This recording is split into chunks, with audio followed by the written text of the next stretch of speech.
Hi, in this video, I'm going to talk about the gatekeeper pattern.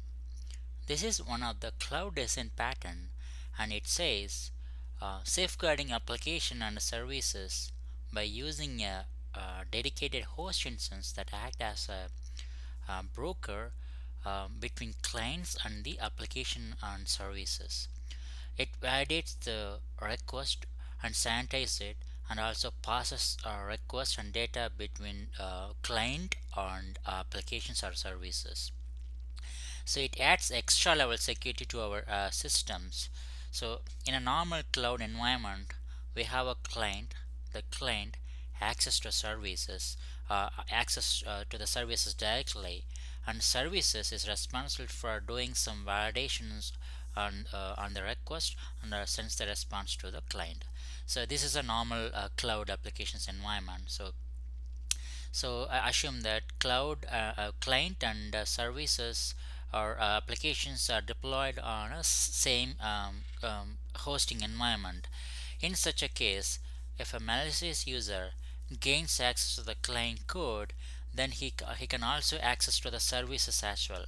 For example, services a service calls other storage such as AWS S3, and it also uses some credentials and all. Then the malicious user gains access to client, so he got also gains access to the other storage systems and also some credential sensitive data as well. So this poses a great security risk to our applications. To add extra level security to applications, we can think about decoupling our client and services. So we can follow this pattern, this gatekeeper pattern, to provide more security to our applications environment. So if we just look at these diagrams, so we have client and we have services. In between we have our gatekeeper, we have a gatekeeper instance that this acts as a broker between client and the actual services. And the job of this the main job of this particular instance is to validate and sanitize the request, and then passes the request to the trusted host. So the flow will be like this. So client calls this gatekeeper endpoint. So gatekeeper exposes some public endpoints to all these clients, and gatekeeper receives the request from this client. It validates it and sanitizes the request, and then determine if the request is valid or not. If it's a valid request, then it passes the request to the trusted host. So trusted host exposes a different endpoint, an internal endpoint, which is not accessible from outside world, which means that the client can't directly access this internal endpoint. This could be accessible from this gatekeeper instance only. So the trusted host receives the request from the gatekeeper, uh, and it adds some further level validations. It does further level validations and then calls the services. It also calls the data to get some more informations, and then sends the response to gatekeeper sends the response to the client instance. So here, while following implementing this gatekeeper pattern, we have to think about three things. So the gatekeeper is responsible for validating and sanitizing the request. The second thing is the gatekeeper should be decoupled from the trusted host.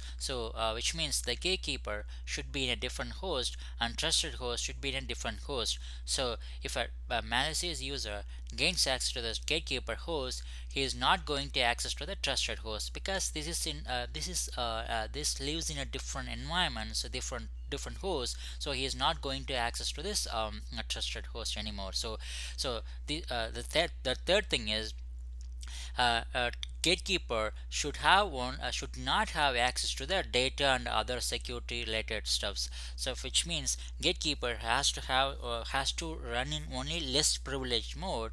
So its main job is to validate and sanitize the request. That's it. It's not going to access any sensitive data from any other storage system and all. So yeah, its main job is to determine determining the determine whether the user is whether the request is valid or not. That's it. If it's valid, then it will just send the request, pass the request to the trusted host.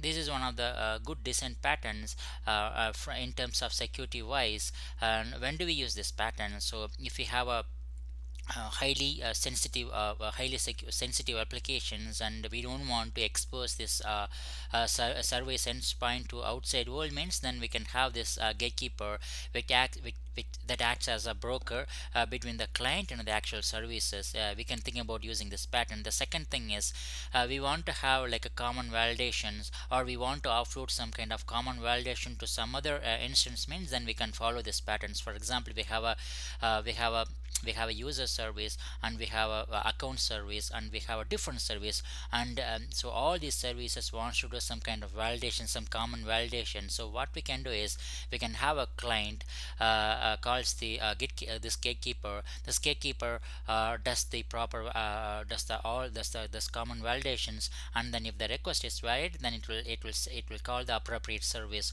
It could be a user service, or it could be a account service. Yeah. So if you want to offload all this validation logic to some common to some other service, then we can think about using this pattern. So we don't want to keep this we don't want to keep only one instance of gatekeeper. Instead, we could create more instances to handle the load as well. But for example, if there are too many requests coming from clients, then one single gatekeeper instance can't handle all the load. So it's a single point of failure, right? So we can think about adding more instances, or we could also think about auto scaling as well. So yeah, so this will help us to handle the load as well. So this is one of the good design patterns, and I will provide the link of this documentations in my video. Please feel free to add your comments if you have any questions. Thank you.